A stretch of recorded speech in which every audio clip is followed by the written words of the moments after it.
የመሬት ጉዳይ ወልቃይት የመሬት ነገር ገና እሳት ሆኖ ይወጣል። የቴዎድሮስ ሀገር ነው ጎንደር። እንደዚህ ቃል ነገር የለም። ይሄ ነው የሚያጨርሰው። ወረራና መዋቅራዊ የዘር ማጥፋት በወልቃይት ጠገዴና ጠለምት። የምርምር ውጤት በጎንደር ዩኒቨርሲቲ። ጎንደር ኢትዮጵያ 2014 ዓ.ም።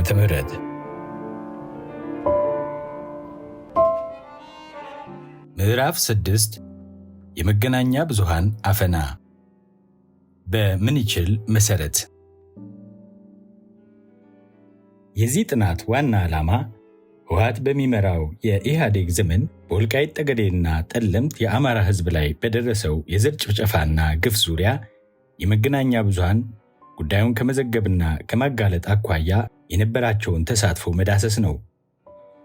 እንደሚታወቀው ሀገራችን ኢትዮጵያ ከጥንታዊ አገሮች ተርታ የምትመደብ ሲሆን ከ1980ዎቹ መጀመሪያ አንስቶ እስከ ቅርብ ጊዜ ድረስ በህወሓት የበላይነት ይመራ በነበረው የኢህአዴግ መንግስት ስትተዳደር ነበር። በዚህም ወደ 3 አስርት ዓመታትን የዘለቀ የስልጣን ቆይታ ህወሓት እጅግ ከባድ የሚባል አምባገነናዊ ስርዓትን መስርቶ መቆየቱ ይታወቃል። በእነዚህ ጊዜያት የትግራይን ሪፐብሊክ የመገንባት ፍላጎቱን ለማሳካት ለረጅም ጊዜ የአማራን ህዝብ በማንነቱ ምክንያት በመጨፍጨፍ ከርስቱ በማፈናቀልና በማሳደድ በምትኩ ደግሞ የትግራይ ተወላጆችን ወደ ወልቃይት ጠገዴና ጠለምት ለም መሬቶች አስፍሯል። ለዓመታት በወልቃይት ጠገዴና ጠለምት የሚኖሩ አማሮች የህወሓትን መራር ዱላ ገፈት ቀማሽ ሆነው በጭቆናና በስደት ሲኖሩ መገናኛ ብዙሃን እንዴት በዝምታ አለፉት? ለማጋለጥስ ለምን ተሳናቸው? የሚለው ጉዳይ በዚህ ጥናት ተዳሷል። ምዕራፍ 6 መግቢያ።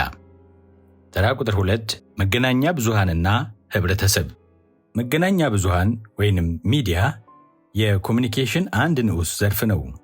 ኮሚኒኬሽን ሰፊና ጥልቅ ሐሳቦችን የያዘ፣ ስለ ምንነቱና ትርጓሜው በዘርፉ ምሁራን ዘንድ አንድ አይነት ስምምነት የማይደረስበት፣ በየዕለት የህይወት መንገዳችን ሁሉ አብሮን የሚኖር በርካታ ዘርፎችን በውስጡ የያዘ ሳይንስ ነው። ኮሚዩኒኬሽን በእያንዳንዱ ሰው ህይወት ላይ ከፍተኛ ሚና የሚጫወት ዘርፍ ነው። በዘርፉ ያሉ ምሁራንም የተለያየ ብያኔ ይሰጡታል። ከነዚህ ብያኔዎች መካከል ኮሚዩኒኬሽን ሰዎች በሚኖሩበት አካባቢና ሁኔታ የተለያዩ ምልክቶችንና ተምሳሌቶችን በመጠቀም ትርጉም የሚፈጥሩበት ማህበራዊ ሂደት ነው የሚለው አንዱ ነው። ተርነር ኤንድ ዌስት 2010።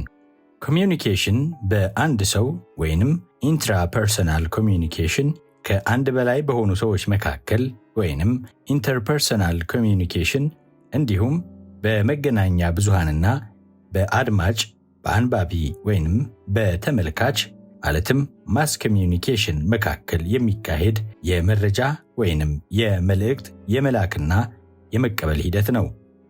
ይህም በዋነኝነት መልእክትን ከአንድ አካል ወደ ሌላ አካል የማድረስ ሂደት ሲሆን ኮሚዩኒኬሽን ተፈጠረ የሚባለው በላኪውና በተቀባዩ መካከል ስለ ርዕሰ ጉዳዩ የጋራ መግባባት ሲኖር ነው።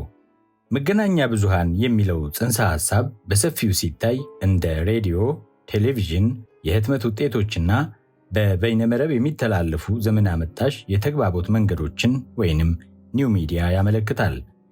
መገናኛ ብዙሃንን የሚከታተለው ህብረተሰብ በየቀኑ የሚከሰቱ ዋና ዋና ጉዳዮችን እየተከታተለ የሚወስናቸውን ውሳኔዎች በመረጃ ላይ የተመሰረቱ እያደረገ ህይወቱን ይመራል። መገናኛ ብዙሃንና ህብረተሰብ ቁርኝታቸው የህልውና ጉዳይ ሲሆን ህብረተሰቡ ያለ መገናኛ ብዙሃን ትርጉም ያለው ማህበራዊ፣ ፖለቲካዊና ኢኮኖሚያዊ እንቅስቃሴ ማድረግ አይችልም። መገናኛ ብዙሃን አጀንዳን በመቅረጽ ወይንም አጀንዳ ሴቲንግ በተዘዋዋሪ የሰዎችን አስተሳሰብ የመቅረጽ ጠንካራ ተጽዕኖ አላቸው። ሰዎች መገናኛ ብዙሃን ባሰራጨው መረጃ ቀጥተኛ ተጽዕኖ ስር ባይወድቁም በዕለት ተዕለት ኑሯቸው ውስጥ ጠቃሚ መረጃዎችን በንቃት የሚፈልጉ ከመሆኑ ጋር ተያይዞ ጠቃሚ ናቸው ያሏቸውን አጀንዳዎች በማቅረብ ሰዎች በርዕሰ ጉዳዮቹ ላይ ትኩረት እንዲሰጡ የማድረግ አቅም አለው። የሚዲያ ተቋማት የአንድን ርዕሰ ጉዳይ ጠቀሜታ፣ አነጋጋሪነትና የሚያመጣውን ውጤት ወይንም ተጽዕኖ ታሳቢ በማድረግ የሚመርጡትን አጀንዳ የህዝቡ አጀንዳ የማድረግ አቅም አላቸው። ሚዲያ ጠቃሚ መረጃዎችን በማሰራጨት የተለያዩ ጉዳዮችን ለማንሸራሸር ወሳኝ መድረክ በመሆን መሰረታዊ ሐሳቦችን ግልጽ በሆነ መልኩ በመተንተን ህብረተሰቡን በማስተማር እንዲሁም የህብረተሰቡን ህይወት ለማሻሻል የሚያግዙ ክህሎቶችንና ልምዶችን ለህብረተሰቡ በመጠቆም የተረጋጋ እና ጠንካራ ህብረተሰብ ለመፍጠር ዋና መሳሪያ ነው። ቻንዳውሪ 2011 ኢትዮጵያ ለጋዜጠኝነትና መገናኛ ብዙሃን ሥራ የማይመቹ ሀገሮች ዝርዝር ውስጥ ቀዳሚውን ስፍራ በመያዝ ትታወቃለች። ሀገሪቱን በተለያዩ ጊዜያት ያስተዳድሩ መንግስታት መገናኛ ብዙሃንን ለግል ጥቅማቸው ለማዋል ካላቸው ፍላጎት የተነሳ የሰላ ትችት የሚያቀርቡ ጋዜጠኞችን በማሰርና በማዋከብ የሚዲያ ተቋማትን እንዳያድጉ አድርገዋል። ከ1983 ዓ.ም ወዲህ ያለውን ጊዜ ስንመለከት ምንም እንኳን ኢህአዴግ በወረቀት ደረጃ ለሚዲያ ተቋማት ነፃነትን ያወጀ ቢሆንም በተግባር መገናኛ ብዙሃንን ሰቅዞ የያዘ እንደነበረ ጥናቶች ያረጋግጣሉ። ጀርዳል 2011፣ 2013፣ ስትሪምላው 2011-2014 እንደ አውሮፓውያን አቆጣጠር በ2007 ዓ.ም የወጣው የብሮድካስት አዋጅ 3 አይነት መገናኛ ብዙሃን በኢትዮጵያ እንዲኖሩ ይፈቅዳል። እነዚህም የህዝብ ወይንም የመንግስት፣ የንግድና የማህበረሰብ መገናኛ ብዙሃን በመባል ይታወቃሉ። ምንም እንኳን በአዋጁ የህዝብ ሚዲያ እየተባሉ ይጠቀሱ እንጂ ዋነኛ ባለቤታቸው በክልልና በፌዴራል ደረጃ የተዋቀሩት መንግስታት ናቸው። በዚህም ምክንያት በየደረጃው የሚገኙ የመንግስት አካላት እነዚህ ተቋማት ለስልጣናቸው ኮርቻ ማመቻቻ መሳሪያ ወይንም ሚዲያ ኢንስትሩሜንታላይዜሽን በማድረግ ይጠቀሙባቸው እንደነበር ጥናቶች ያሳያሉ። ለምሳሌ እስከ 2007 እንደ አውሮፓውያን አቆጣጠር ድረስ የብሮድካስት የሚዲያ ተቋማትን ለግል ወይንም ንግድ ድርጅቶች መያዝ ክልክል ነበረ። የግል ቴሌቪዥን ለመጀመሪያ ጊዜ የተፈቀደውም እንደ አውሮፓውያን አቆጣጠር በ2017 ዓ.ም ነው። የህትመት ሚዲያውም ቢሆን በተለያየ መልኩ ከመንግስት በሚደርስበት ጫና ምክንያት ከጊዜ ወደ ጊዜ የተዳከመ ዘርፍ ነው። ምንም እንኳን በኢትዮጵያ ያለው የሚዲያና የዲሞክራሲ አየር እንደ አውሮፓውያን አቆጣጠር ከ2018 ዓ.ም ወዲህ ይሻሻላል የሚል ተስፋ በብዙዎች ላይ የነበረ ቢሆንም አገሪቱ ቀድሞም ወደምትታወቅበት የአፈና ተግባር እንደተጓዘች የሚዲያ ነፃነትን የሚያጠኑ በርካታ ተቋማት አመላክተዋል። ምዕራፍ 6 ተራ ቁጥር 3 የጥናት ግኝትና ትንተና። አንደኛ፣ በወልቃይት ጠገዴና ጠለምት ህዝብ የደረሰ ጭቆናና የመገናኛ ብዙሃን ዘገባ።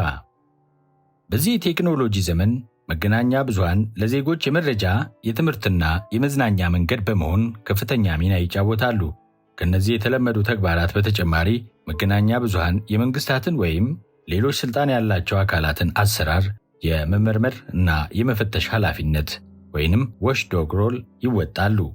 እንዲህ አይነቱ ኃላፊነት በተለይ በምዕራቡ ዓለም በስፋት የሚገኝ የመገናኛ ብዙሃን ሚና ሲሆን በመሰረታዊ ደረጃ መንግስታዊም ሆነ መንግስታዊ ያልሆኑ አካላት የሚጠበቅባቸውን ኃላፊነት በአግባቡ ማከናወናቸውን በቅርበት ይከታተላሉ። በዚህ ጊዜም እነዚህ አካላት የማህበረሰቡን ጥቅም የሚጎዳ ተግባር ውስጥ ተሰማርተው ከተገኙ ተጠያቂ እንዲሆኑ አተኩረው ይሰራሉ።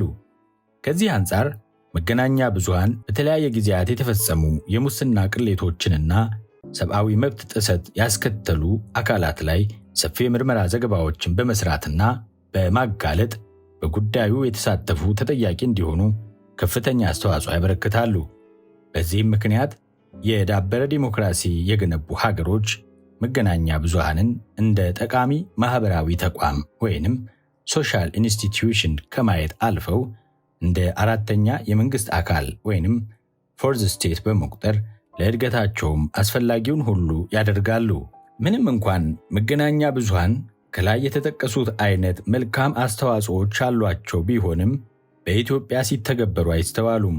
ለምሳሌ ህወሓት መራሹ መንግስት በኃይል በተቆጣጠራቸው በወልቃይት ጠገዴና ጠለምት አማራ ህዝብ ላይ ሲደርስ የነበረውን የሰብአዊ መብት ጥሰት፣ ማንነት ተኮር ግድያና ማሳደድ ከፍተኛ የነበረ ቢሆንም ምንም አይነት የሚዲያ ሽፋን አላገኘም። በሀገሪቱ ውስጥ የሚገኙ የመንግስትም ሆነ የግል ብዙሃን መገናኛ ድርጅቶች በወልቃይት ጠገዴና ጠለምት የደረሰውን የጭቆና በትር ሳይዘግቡ እንደቀሩ በርካታ ምንጮች ይጠቁማሉ።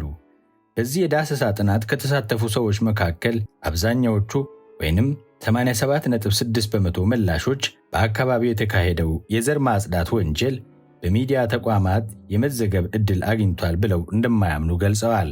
ይህም በግራፍ 12 ላይ የተገለጸ ነው። ከታች የተቀመጠው ግራፍ በአካባቢው በብሔር ላይ የተካሄደውን የዘር ማጽዳት ጥቃት በብዙሃን መገናኛ ድርጅቶች ምን ያህል ተዘግቧል የሚለውን አስተያየት የሚለካ ነው። በዚህ ጥናት የተሳተፉ የቃለ መጠይቅ መረጃ ሰጪዎችም በዘመነ ህወሓት ሲደርሱ የነበሩ ጭቆናዎች በሚዲያ ቀርበው እንደማያውቁ ተናግረዋል። ይህ የሚያሳየው ምንም እንኳን በሀገሪቱ ቁጥራቸው የማይናቅ የሚዲያ ተቋማት የሚገኙ ቢሆንም በወልቃይት ጠገዴና ጠለምት የአማራ ህዝብ ላይ ሲደርስ ስለነበረው አሰቃቂ መዋቅራዊ በደል የሚዲያ ሽፋን እንዳልሰጡ መረዳት ይቻላል።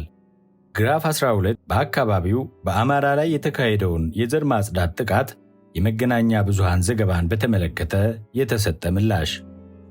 ሁለተኛ፣ የወልቃይት ጠገዴና ጠለምት ህዝብ ሰቆቃ በመገናኛ ብዙሃን ሽፋን ያልተሰጠበት ምክንያቶች። አና የተባለች የሚዲያ ምሁር የተናገረችውና በጋዜጠኝነት አሰራር ውስጥ አንድ የተለመደ ወይንም መጥፎ ዜና ጥሩ ዜና ይሆናል፣ ባድ ኒውስ ኢዝ ጉድ ኒውስ የሚል አባባል አለ። ይህ አባባል በጋዜጠኞች በዓለም ላይ ከሚፈጠሩ መልካም ተግባራት ይልቅ በየትኛውም ቦታ የሚፈጠሩ መጥፎ ድርጊቶችን አፈላልጎ የመዘገብና የማጋለጥ ሥራ እንደሚቀናቸው የሚያሳይ ነው።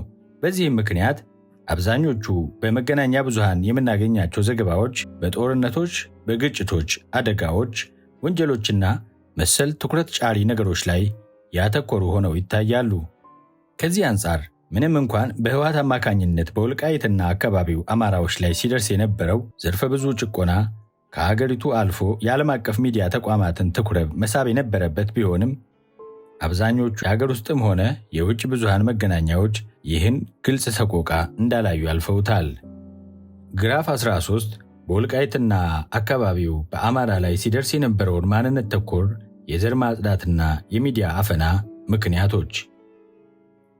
ከተሳታፊዎች መካከል በወልቃይትና አካባቢው በአማራ ላይ ሲደርስ የነበረውን ማንነት ተኮር የዘር ማጽዳትና የሚዲያ አፈና ምክንያቶችን በሚመለከት ለቀረበላቸው ጥያቄ ጉዳዩ በብዙሃን መገናኛዎች ሽፋን ላለማግኘቱ ምክንያት ነው ያሉት 94.4%ዎቹ የአገዛዙ የፖለቲካ ጫና ነው ሲሉ 18% የሚሆኑት ደግሞ ጉዳዩ በሚዲያዎች አግባብነት የለውም ስለሚባል፣ 35.5% የሚሆኑት ደግሞ ለሚዲያ የሚጠቁም አካል ባለመኖሩ ነው ብለው መልሰዋል።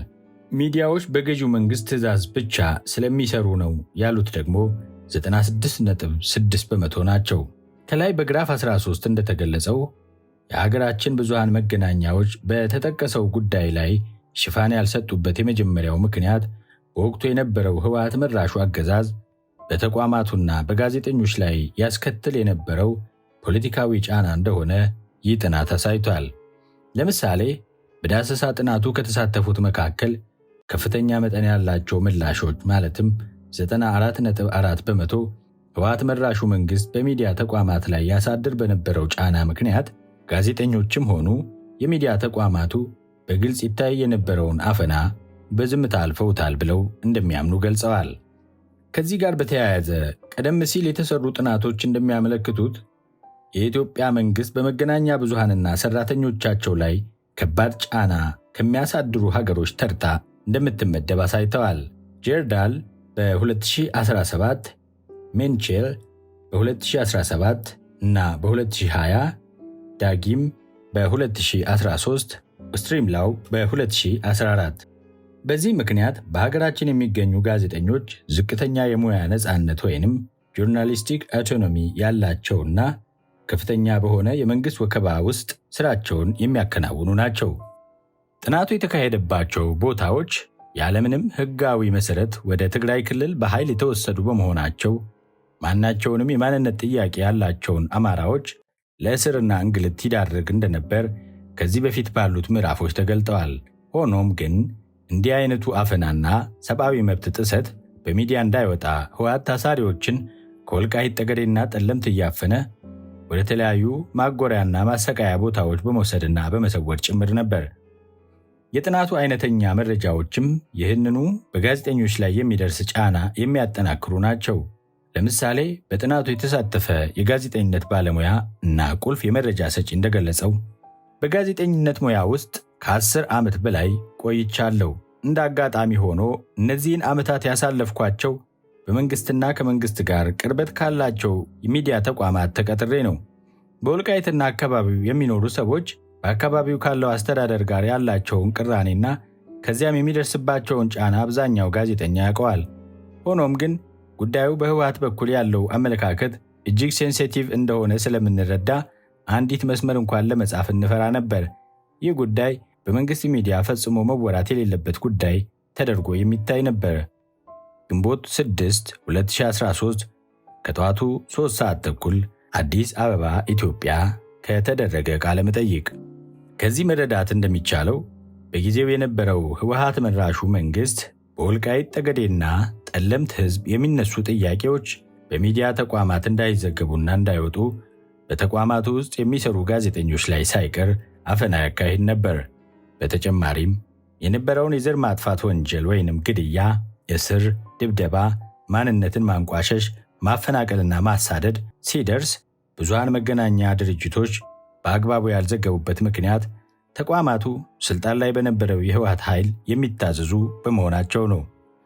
በጥናቱ ውስጥ ከተካተቱት 912 ምላሾች መካከል 881 ወይንም 96.6 በመቶ የሚሆኑት በጊዜው የነበሩ የሚዲያ ተቋማት በህወሓት ቀጥተኛ ትዕዛዝ የሚንቀሳቀሱ መሆናቸው ችግሮችን እንዳይዘግቡ አድርጓቸዋል ሲሉ መልሰዋል። ሌላ የመንግስት ሚዲያ ጋዜጠኛ እንዳለው እንደ አንድ ጋዜጠኛ የምጽፋቸውን ዜናዎችም ሆነ ሌሎች ጽሑፎች የመወሰን መብት ሊኖረኝ ይገባል የሚል እምነት አለኝ። በዚህ መልኩም የተቋሜን የኤዲቶሪያል ፖሊሲ መመሪያ ግምት ውስጥ በማስገባት በርከት ያሉ ስራዎቼ ላይ የምወስነው እኔ ነኝ። ሆኖም ግን ይህ ሁልጊዜ የማይሆንባቸው ጉዳዮች አሉ። አንዱ የወልቃይት ጉዳይ ነው። ሌላው የህወሓት ባለስልጣናት የሙስና ጉዳይ ነው። በእነዚህ ጉዳዮች ላይ ውይይት እንኳን ማድረግ አይፈቀድም። የቅርብ አለቆቻችን ከመጀመሪያው አጀንዳ እንዳይሆን ይከለክሉ እንደነበር አስታውሳለሁ። ጉዳዩ እየቆየ ሲሄድ ጋዜጠኛው ከእነዚህ ነገሮች ራሱን ማቀብ ወይንም ሰልፍ ሴንሰር ማድረግ ጀመረ። ከላይ ከተቋማችን ዋና ሥራ አስፈጻሚ ጀምሮ እስከ ታች አለቆች ድረስ አብዛኛውን ሰራተኛ የሚቆጣጠሩ የህወሓት ሰዎች ነበሩ። ግንቦት 8 2013 ከቀኑ 8 ሰዓት ባህር ዳር ኢትዮጵያ ከተደረገ ቃለ መጠይቅ። ይህም የሚያሳየው መንግስት በቁጥጥሩ ስር ያደረጋቸውን የሚዲያ ተቋማትን የህዝብ ጥያቄን የማፈኛ መሳሪያ አድርጎ ይጠቀም እንደነበረ ነው። በዚህም ምክንያት የሚዲያ ሰራተኞች አስቀያሚ ወደሆነ ግለ ሳንሱር ወይንም የሰልፍ ሴንሰርሺፕ ተግባር ውስጥ እንዲገቡ አድርጓቸዋል። ይህ የሳንሱር አካሄድ ምንም እንኳን በመንግስት የሚዲያ ተቋማት ጠንካራ የነበረ ቢሆንም በጋዜጠኞች ላይ የሚደርሰው ጫና በግል የሚዲያ ተቋማት ጭምር ይስተዋል እንደነበር ሌሎች ጥናቶች አሳይተዋል። አንዳንድ ተንታኞች በወልቃይትና አካባቢው በነበረው የአማራ ህዝብ ግፍና ጭቆና ዙሪያ የተስተዋለው ዝቅተኛ የሚዲያ ሽፋን ለሚዲያ ተቋማቱ መረጃ የሚያደርስ የተደራጀ አካል ባለመኖሩ ይሆናል ብለው የሚያስቡ የነበረ ቢሆንም ጥናቱ ግን ተቃራኒውን አመላክቷል። እንደ አብነትም 2/3 የሚሆኑ መላሾች ወይንም 64.47 በመቶ በጉዳዩ ላይ የተሰጠው ዝቅተኛ የሚዲያ ሽፋን ለተቋማቱ መረጃውን የሚሰጥ አካል ባለመኖሩ ነው ብለው እንደማያምኑ ገልጸዋል። በዚህም ጥናት የተሳተፈ ቁልፍ የመረጃ ሰጪ ሐሳቡን እንዲህ ሲል ያካፍላል። እኛ የወልቃይት ተወላጆች ከህወሓት ይደርስብን የነበረው ግፍና ሰቆቃ ማቆሚያ የሌለው ነገር መሆኑን ከተረዳንበት ጊዜ አንስቶ በተደራጀም ሆነ ባልተደራጀ መልኩ ሰቆቃችንን ለመገናኛ ብዙሃን ለማድረስ ያላደረግነው ጥረት የለም። ሆኖም ግን በተለይ የመንግስት ሚዲያዎች ስለኛ አንድ ነገር መስማት አይፈልጉም። አንዳንዶች ከበር ነው የሚመልሱን። የተወሰነ ስለኛ ማወቅ የሚፈልጉት እንደነ ኢሳት አይነት የውጭ ሚዲያዎች ነበሩ። ሆኖም ግን በጊዜው ኢሳት የሽብርተኛ ሚዲያ ተብሎ በመንግስት የተፈረጀ ስለነበር ለነሱ ብዙ መረጃ ለመስጠት አንደፍርም ነበር። ያም ሆኖ ስለኛ ትግልና ሰቆቃ ብዙ ዘገባዎችን ሰርተዋል። ሌላው የእኛን ጉዳይ ትኩረት ሰጥተው ሲሰሩ የነበሩ የውጭ ሚዲያዎች በተለይ ዶቼ ቬለ እና ቪኦኤ ነበሩ። ከነዚህ ውጭ ያሉ የሀገር ውስጥ ሚዲያዎች ወልቃይት ላይ ሲከሰቱ ስለነበሩ ጉዳዮች የሚያውቁ ነገር ግን መዘገብ የማይፈልጉ ናቸው።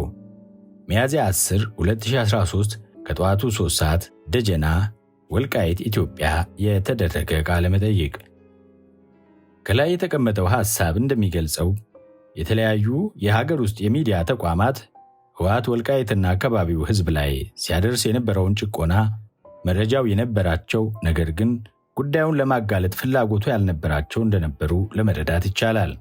ከኢሳት ዶቼ ቬለና ቪኦኤ በስተቀር ሌሎች የሚዲያ ተቋማት ስለ ጉዳዩ ለመስማት ፍላጎት እንዳልነበራቸውም ታውቀዋል። በወልቃይት ጠገዴና ጠለምት የአማራ ህዝብ ላይ ሲደርስ የነበረው ግፍ ላይ ዘገባ ሲሰሩ የነበሩ ተቋማት ተቀማጭነታቸው ከሀገር ውጪ ስለሆነና የተሻለ ነፃነት ስላላቸው ጉዳዩን ያለምንም ፍርሃት ለመዘገብ እንዳስቻላቸው ይታመናል።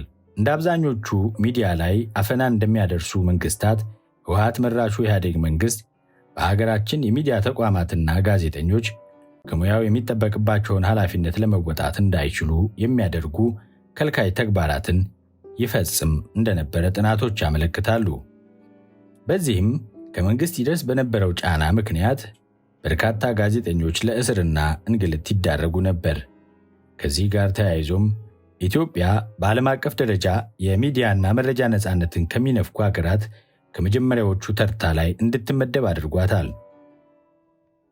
በአጠቃላይ የሀገር ውስጥ መገናኛ ብዙሃን በወልቃይት ጠገዴና ጠለምት ህዝብ ላይ ሲደርስ የነበረውን የዘር ጥቃት በዝምታ ማለፋቸው በአመዛኙ ተቋማቱ በመንግስት ጥብቅ ቁጥጥር ስር መሆናቸው ጋር የሚያያዝ እንደሆነ መረዳት ይቻላል። ህወሓት መራሹ መንግስት ስልጣን ከያዘበት ከ1983 አንስቶ እስከ ቅርብ ጊዜ ድረስ የሚዲያ ተቋማትን ጠቅልሎ በመያዝ ለራሱ አጀንዳዎች ማስፈጸሚያ ብቻ እንዲውሉ ይጠቀምባቸው እንደነበር ይታወቃል። ለዚህም ዓላማው ማስፈጸሚያ አብዮታዊ ዲሞክራሲ የተጫነው ልማታዊ የሚዲያ አስተሳሰብ ወይንም ዴቨሎፕመንት ጆርናሊዝም በሀገሪቱ ውስጥ ለመጫን ተንቀሳቅሷል። በዚህ ልማታዊ ሚዲያ አስተሳሰብ ዓላማው በሀገሪቱ የሚገኙ ብዙሃን መገናኛዎች ልማት ነክ ጉዳዮች ላይ ብቻ አትኩረው እንዲሰሩ የሚያስገድድ ሲሆን የሚዲያ ተቋማት ህዝቡ የሚያነሳቸውን አንገብጋቢ ጉዳዮች ማለትም የዲሞክራሲና ሰብአዊ መብት ጥያቄዎች እንዳያንጸባርቁ አድርጓል። ሶስተኛ፣ በወልቃይት ጠገዴና ጠለምት ህዝብ ላይ የደረሰ ጭቆናና የሚዲያ አዘጋገብ። የሚዲያ ተቋማት የተለያዩ ጉዳዮችን የሚዘግቡበት መንገድ የጉዳዩን አስፈላጊነት በማጉላትም ሆነ በማሳነስ የራሳቸውን አስተዋጽኦ ያበረክታሉ። የሚዲያ ተቋማት የዜና አቀራረብ አሰራር የተለያዩ አካላት ፍላጎት የሚንጸባረቅበት ስለሆነ መሬት ላይ ካለው ሐቅ ያፈነገጡ መረጃዎች በሚዲያ ሊለቀቁ ይችላሉ። ሊንች ኤንድ ማክ ጎልድሪክ 2000 ዓ.ም እንዳጠኑት። ከዚህ አንጻር በወልቃይት ጠገዴና ጠለምት ሲደርስ የነበረው ጭቆና በሚዲያ ተቋማት የቀረበበት መንገድ ወይንም ሚዲያ ሪፕሬዘንቴሽን ሙያዊ ግድፈት እንዳለበት ለመረዳት ተችሏል።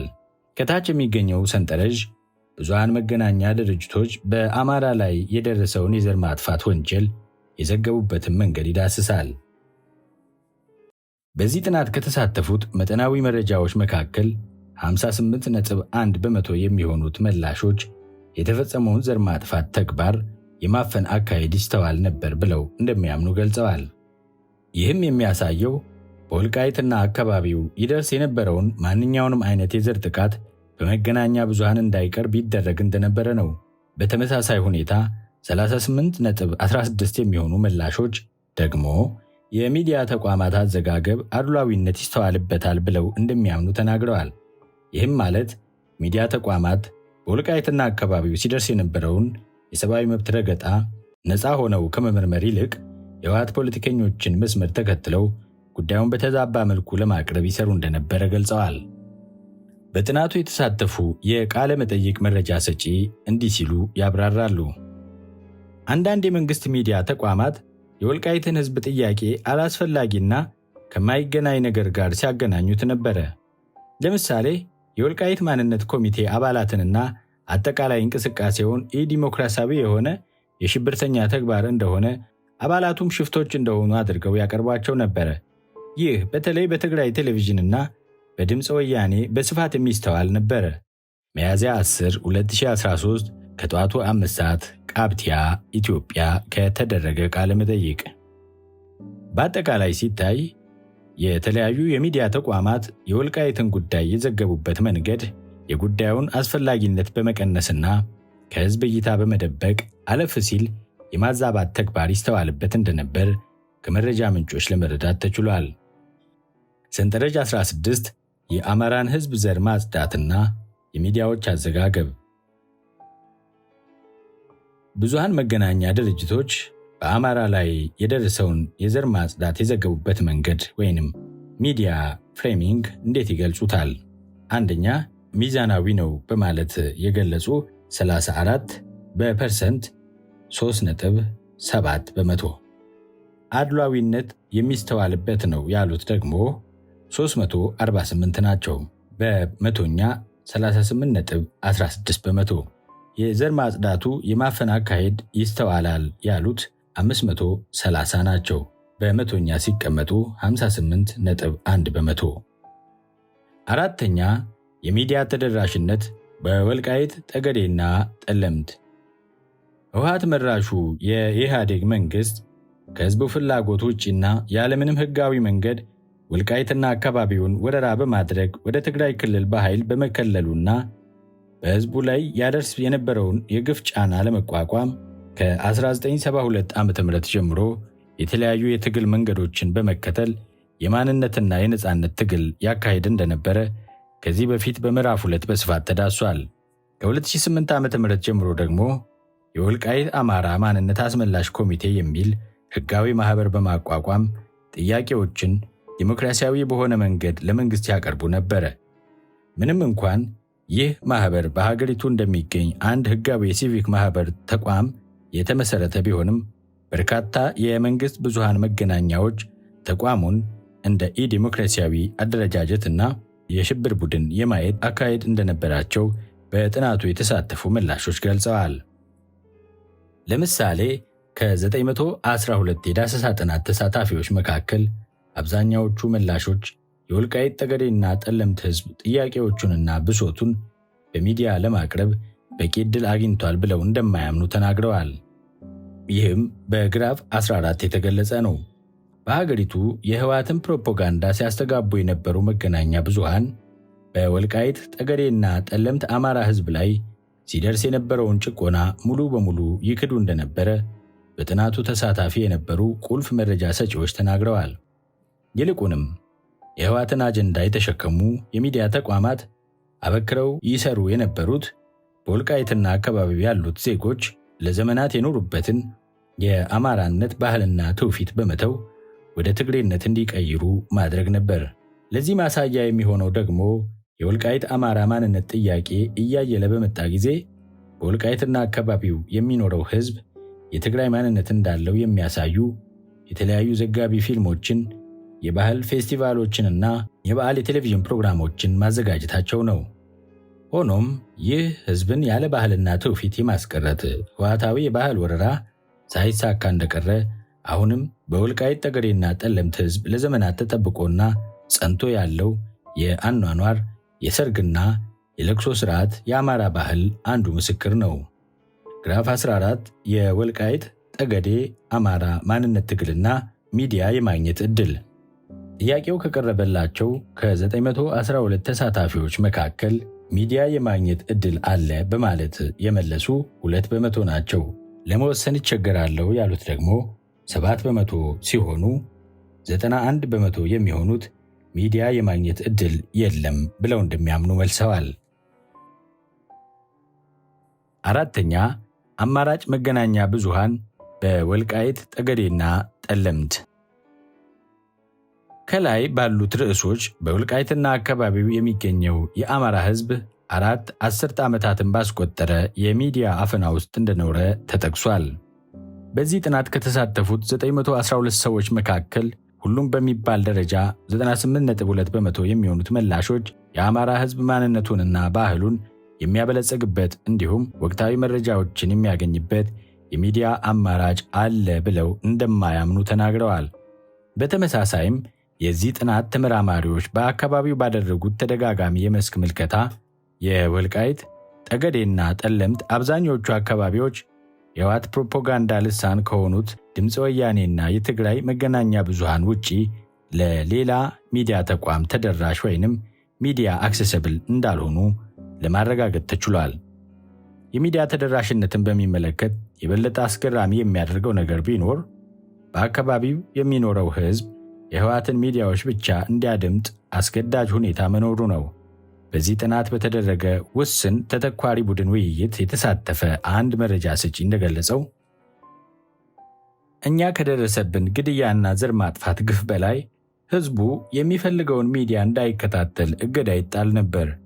ለምሳሌ እንደ አስራት ቴሌቪዥን፣ ኢሳትና የአማራ ቴሌቪዥን ከፍቶ ማየት ያሳስር ነበር። ሌላም ብዙ ፍረጃዎችን ያስከትል ነበር። እኛ እነዚህን ሚዲያዎች የምንከታተለው ማታ ማታ ብቻ ነበር። እሱንም ማንም እንዳይሰማን ድምፁን ቀንሰን። የካቲት 7 2013 ከጠዋቱ 5 ሰዓት ወፍ አርግፍ ኢትዮጵያ የተደረገ የቡድን ውይይት።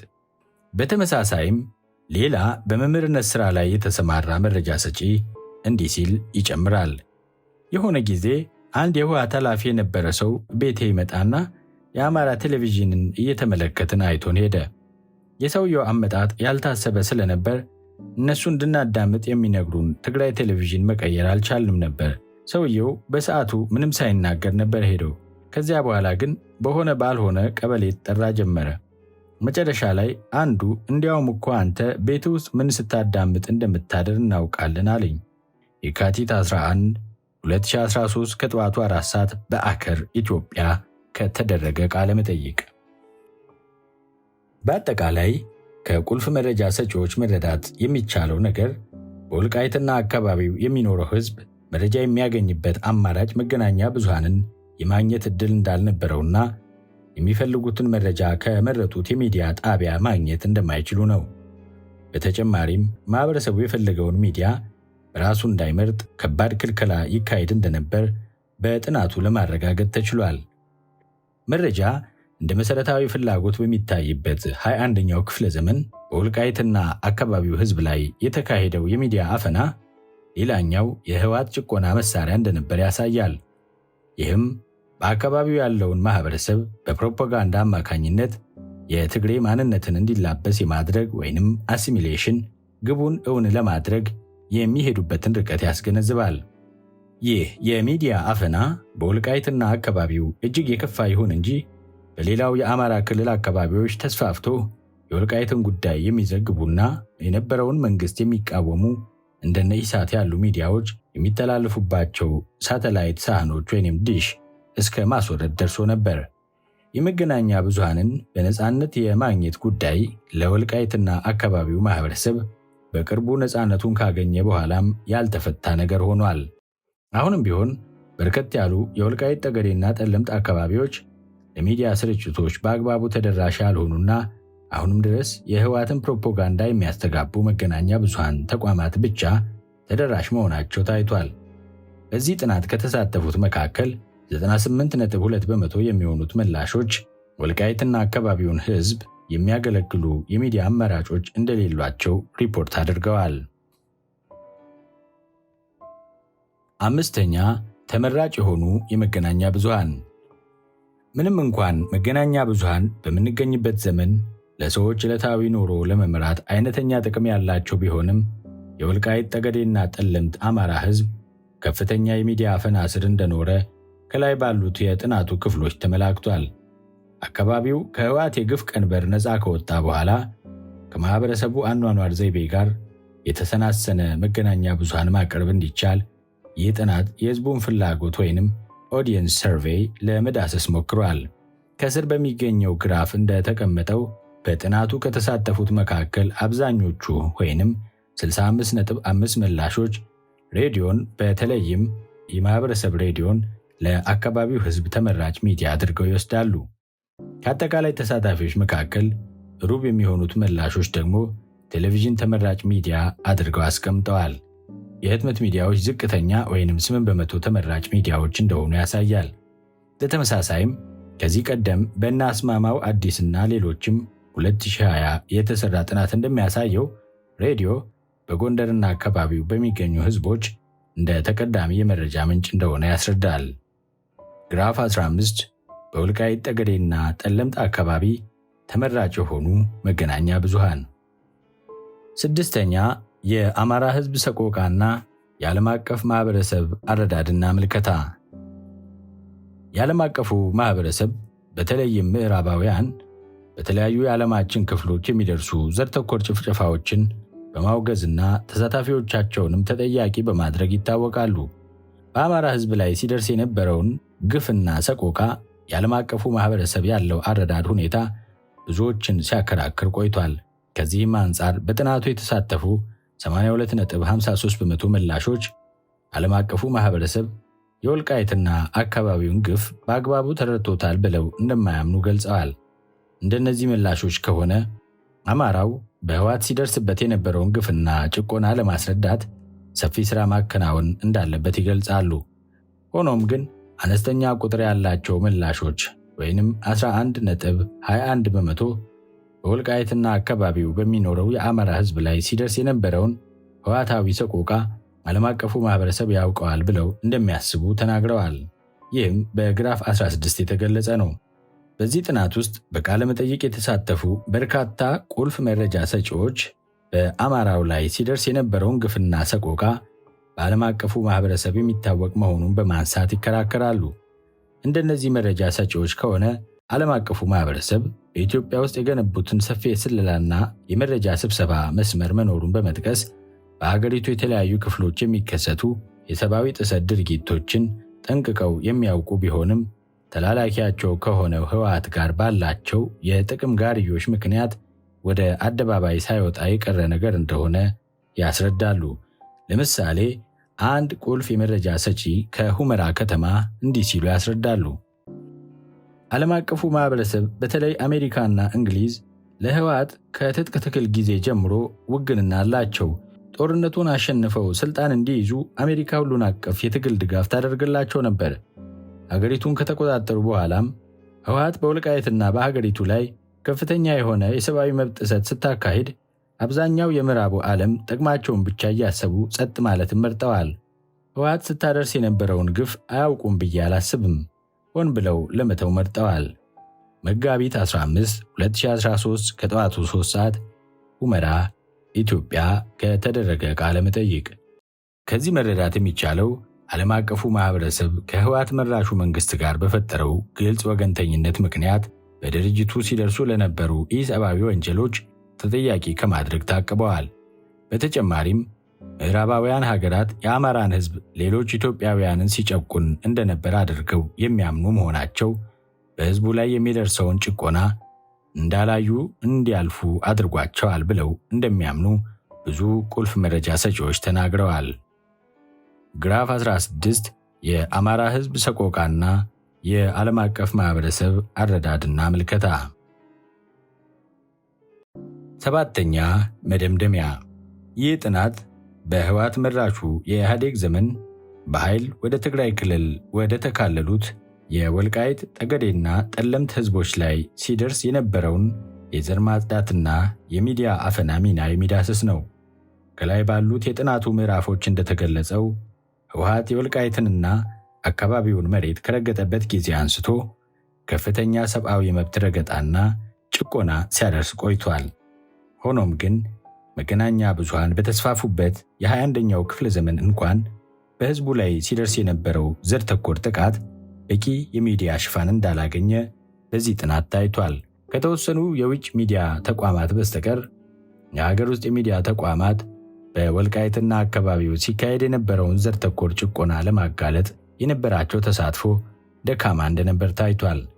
ይልቁንም ህወሓት መራሹ የኢህአዴግ መንግስት የወልቃይት ህዝብን ጥያቄ የመልካም አስተዳደር እንጂ የማንነት ጥያቄ አይደለም የሚል አረዳድ በመገናኛ ብዙሃን እንዲቀርብ ያደርግ ነበር። የሚዲያ ተቋማቱ በመንግስት ከፍተኛ ጫና ውስጥ በመሆናቸውና መንግስትም እነዚህን ተቋማት የህዝብን ጥያቄ የማፈኛ መሳሪያ አድርጎ መጠቀሙ ለዚህ አፈና ምክንያት ከሆኑ ነገሮች በዋናነት ተጠቅሰዋል። ምንም እንኳን አንዳንድ የመንግስት የሚዲያ ተቋማት በጉዳዩ ላይ ዘገባዎችን የሰሩ ቢሆንም አዘጋገባቸው በአመዛኙ አድሏዊነት የሚስተዋልባቸውና ዘር ተኮር ጭቆናውን ያፍኑ እንደነበረ ታይቷል። በተጨማሪም የወልቃይት ጠገዴና አካባቢው አማራ ህዝብ ፈጣን መረጃ የሚያገኝበትና ባህሉን የሚያበለጽግበት የሚዲያ አማራጭ እንደሌለው በዚህ ጥናት ታውቋል። በአካባቢው የሚኖረው ህዝብም የሚፈልገውን ሚዲያ እንዳይከታተል ከፍተኛ የሆነ ማዋከብ ይደርስበት እንደነበረም ለማወቅ ተችሏል። ይህ በእንዲህ እንዳለ የዓለም አቀፉ ማህበረሰብ ወልቃይትና የአካባቢው ህዝብ ላይ ሲደርስ የነበረውን ጭቆና የሚያውቀው ቢሆንም ከህወሓት ጋር በነበራቸው የጥቅም ግንኙነት በህዝቡ ላይ ሲደርሱ የነበሩ ግፎችን ከማጋለጥ እንደተቆጠቡ ተመላክቷል። ምዕራፍ 6 ተራ ቁጥር 8 ምክረ ሐሳብ። ከላይ በተዘረዘሩት የጥናቱ ግኝቶች በመመርኮዝ የሚከተሉት ምክረ ሐሳቦች ተሰጥተዋል። አንደኛ፣ በህወሓት መራሹ የኢህአዴግ መንግስት በወልቃይትና አካባቢዋ ሲደርስ የነበረው የዘር ማጽዳት ወንጀል በቂ የሆነ የሚዲያ ሽፋን እንዳላገኘ ታውቋል። ስለሆነም የሚመለከታቸው ባለድርሻ አካላት የደረሰውን ጭቆናና ግፍ በአግባቡ በመዘገብ ለአገር አቀፍም ሆነ ዓለም አቀፍ ማህበረሰብ የተለያዩ ዘዴዎችን በመጠቀም ማቅረብና ተጠያቂነትን ማስፈን ያስፈልጋል። ሁለተኛ፣ በአካባቢው የሚኖረው ህዝብ መረጃ የሚያገኝበትና ባህሉን የሚያበለጽግበት የሚዲያ አማራጭ እንደሌለው ታውቋል። በመሆኑም የፌዴራሉም ሆነ የአማራ ክልል መንግስት ማህበረሰቡን ያማከሉ ተጨማሪ የሚዲያ አማራጮችን በመክፈት የህዝቡን የሚዲያ ፍላጎት ማሟላት ያስፈልጋል። ሶስተኛ፣ አብዛኛው ወልቃይትና አካባቢው በቂ የሆነ የቴሌኮም አገልግሎት ሽፋን የማያገኝ መሆኑ ታውቋል። በመሆኑም የኢትዮጵያ ቴሌኮሙኒኬሽን በአካባቢው አስፈላጊውን መሰረተ ልማት በመገንባት ህዝቡ የቴሌኮም አገልግሎት ተጠቃሚ እንዲሆን ማስቻል ያስፈልጋል።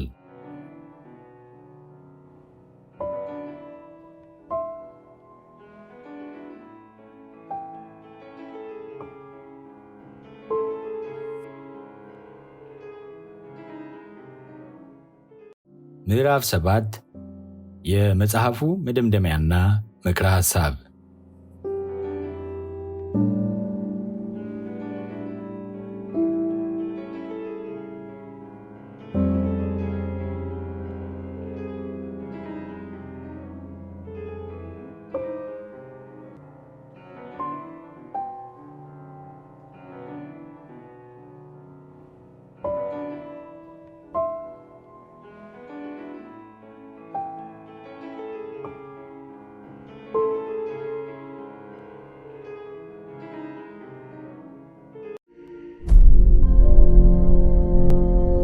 የመሬት ጉዳይ ወልቃይት የመሬት ነገር ገና እሳት ሆኖ ይወጣል። የቴዎድሮስ ሀገር ነው ጎንደሬ። እንደዚህ ቃል ነገር የለም። ይሄ ነው የሚያጨርሰው።